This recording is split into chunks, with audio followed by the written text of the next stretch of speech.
Hi everybody, I am Denethor, Steward of Gondor, and today I will be interviewing Guz. But before we talk to Guz, I thought we would show you a picture of him some 2 years ago. Now Guz, am I right in saying that this was a very dark period for you? Yeah, it was. I'd got the Black Plague, you see. But you survived. Yes, because I was more black than plague. Oh, that's very good to hear, and I must say you're looking much more colourful these days. Thank you very much. Without further ado, let's see Gus as he is today. So, Gus, it's very much a pleasure to meet you. And you too, Den. Can you tell us a bit about your transformation? Well, really, it was my introduction to colours that did it for me. I can see that. There's some very bright and vibrant colours, I must say, on your clothing. Could you just go through some of the designs that you've picked up? Certainly, it would be my pleasure.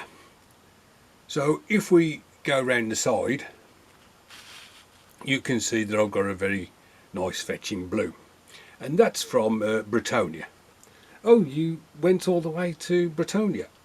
No, not really. I stumbled across one of their camps and stole a tent. I see. It had a lovely blue side to it, so I thought I would make that part of my trousers. Very good, very good. And the red? The red was from a travelling salesman and his family. And you basically managed to buy that off him? No, I asked him if I could have it, and he gave it to me. Well, that was very decent of him. No charge? No charge whatsoever. And why is that? He was dead. So then I asked his wife if she would mind if I had it, and she didn't reply either. And that is because... She was dead also. And then I asked his kids. Don't tell me they didn't reply because they were dead. No, they were alive. They were just half mile down the road, running like a dragon was after them. Or perhaps a giant was after them. Oh yeah, I never thought of that. Anyway, as there was nobody to say no, I procured it from them, shall we say. And the fetching green that I see on your other leg. Oh, that's from elf cloaks. There's some very fine stitching. I noticed that there are two cloaks there. That's right. You did that yourself? No, an elf did that for me. Oh. Oh yeah, he very kindly stitched them together. And I bet you appreciated that elf? Oh, I did indeed. He was very tasty. Once he'd finished his job, I ate him. The brown. What is that on your trousers? That's just a bit of cow skin. That is bit of skin. I killed a cow, ate the cow, and skinned it, and then I added that to my trousers. I see. Right. Moving on to the to the arm here. I noticed that you've got like a scale effect on that arm. Could you tell us a bit about that? Yes, the scale effect is created by the use of scales. Right, and I daren't ask, but they are from a lizardman. Absolutely right. One of their mounts, I killed the lizardman and killed the mount, and then I ate them, and then used the scales for my arm. And I think it's very fetching. I do love the colour of this. Yes, it is very nice. Guz, I noticed that you've got a different weapon there. Yes, it's all of my own making. Does it have a name? How do you mean? Well, is it? Would you call it a club? Would you call it? It's a Liz. A Liz? Yeah. I call it Liz. You see, some weapons have names. You've got Orcrist and Glamdring, and you've got Stormbringer. So I call this one Liz. Is that short for Elizabeth? No, it's short for lizard, as the skull is off a bloody big lizard. Oh, I see. And where did you get that from? The same place I got the arm accoutrement. once I'd finished eating it and skinning it, I decided to take its skull. Ah, very good. Moving swiftly on, if we look at your other arm. Oh, don't mind if you do. It's quite tasty, I feel. Much like yourself.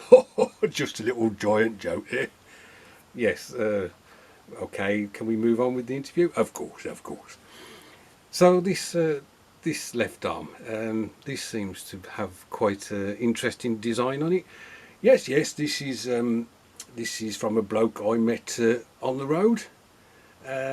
And I dare to ask, but did he give them to you? Well, he did kind of give them to me, yes. Obviously, he was dead, so I took his shield and his sword and his breastplate. I see.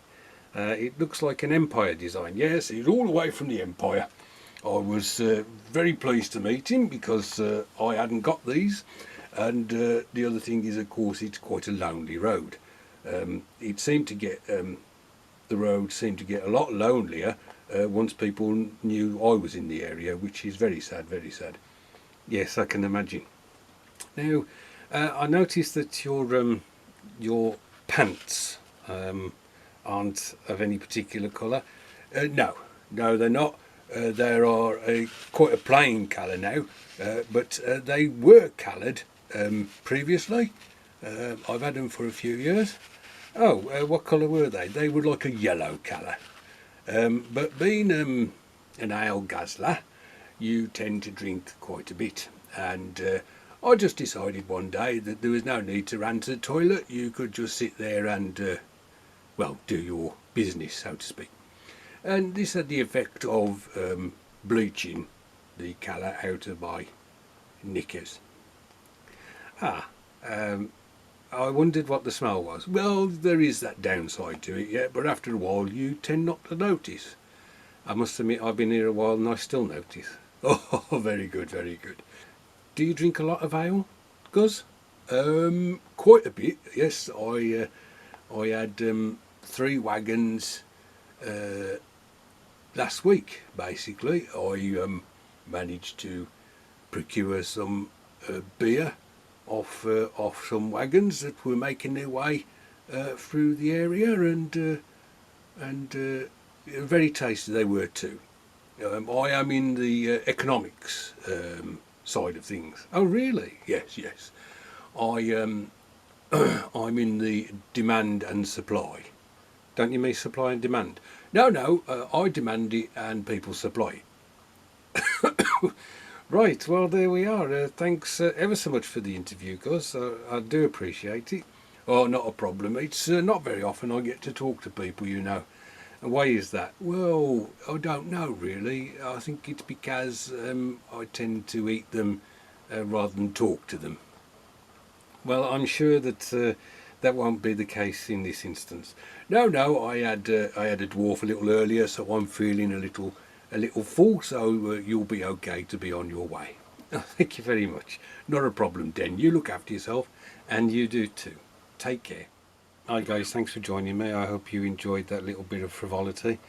As you probably gathered, 2 years ago I'd base coated this figure black as part of my Ogre project, and unfortunately, although I had done the flesh tones sometime from that point, this guy's been languishing in my unfinished projects drawer for some time, and I thought I'd take opportunity to get him finished. I did really enjoy this build once I got back into it. As I say, all the flesh tones were done previously. This is my usual method of using, let me think, Bugman's Glow as the base coat. Then I use Agrax Earthshade as a wash all over. Bugman's Glow back on, but making sure that the recesses are kept dark, and then a highlight of Cadian Flesh Tone. If I just put the camera up a bit, we'll have a look at his face. So here it is, a lovely looking fella. really enjoyed painting that part of him. So what was left to do on him was the clothing, if you like, on his arms and his legs, and so I just basically used the Games Workshop blue. I think it's Magraj blue here. Washed it with one of the blue washes they produce, and then highlighted it with Magraj blue again. This is Mephiston red, with a wash. I keep forgetting. I think it's crimson something. Just bear with me. Carroburg crimson. Once that was dry, went back over with the Mephiston red, and then added. Let me have a look. See if I can find it quickly. No, I can't. Oh, hang on. What's this? Evil Sun Scarlet as a highlight. Then the green. I can't remember what the green was. I think it was Goblin Green. Then it was given a wash of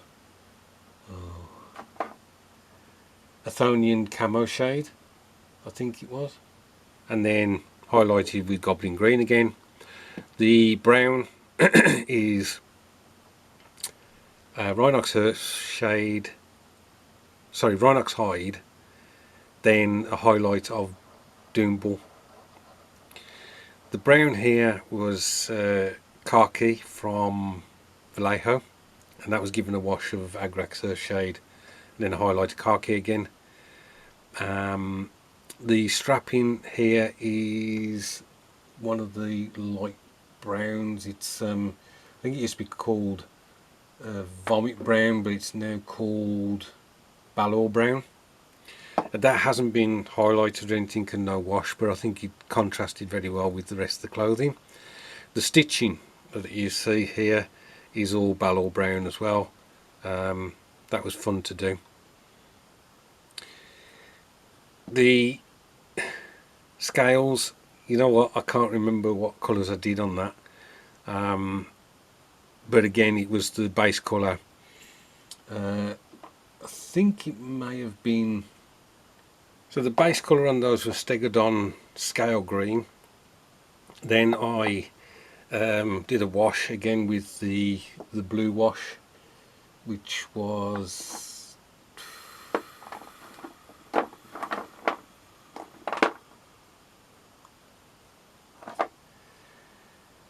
Drakenhof Nightshade. Then I put the Stegodon Scale Green again as a dry brush over the top, and then I highlighted it with Temple Guard Blue. Over here the red shield again was just Mephiston red, and then a wash of Carroburg crimson, and then highlights of Mephiston red and Evil Suns. And that was basically it. The base on him is my standard basing technique for the ogres, which is black, then it was Rhinox Hide all over, then a dry brush of Doombull Brown, and then a dry brush of Scrag Brown. So there we go. Just as I say, taking the opportunity to get this project finished. I'm really pleased with him. I think he's possibly one of the best figures I've ever done. He will go with my ogre army. He can go with the trolls as well, and the trolls may be something that I'm picking up soon. Again, as you know, I did 6 of them. I've got another 3 that I could do of those, and I've still got the ogre hunter to do. As I say, this lockdown is just giving me opportunity to get quite a bit of hobby time, and hopefully get some of these projects finished. Anyway, I hope you're all well. Thanks ever so much, guys, for producing the videos that you're doing. It's giving me something to watch whilst hobbying, which is great. Thank you to all my new subscribers. I really do appreciate it. Stay well, and I'll catch up with you soon.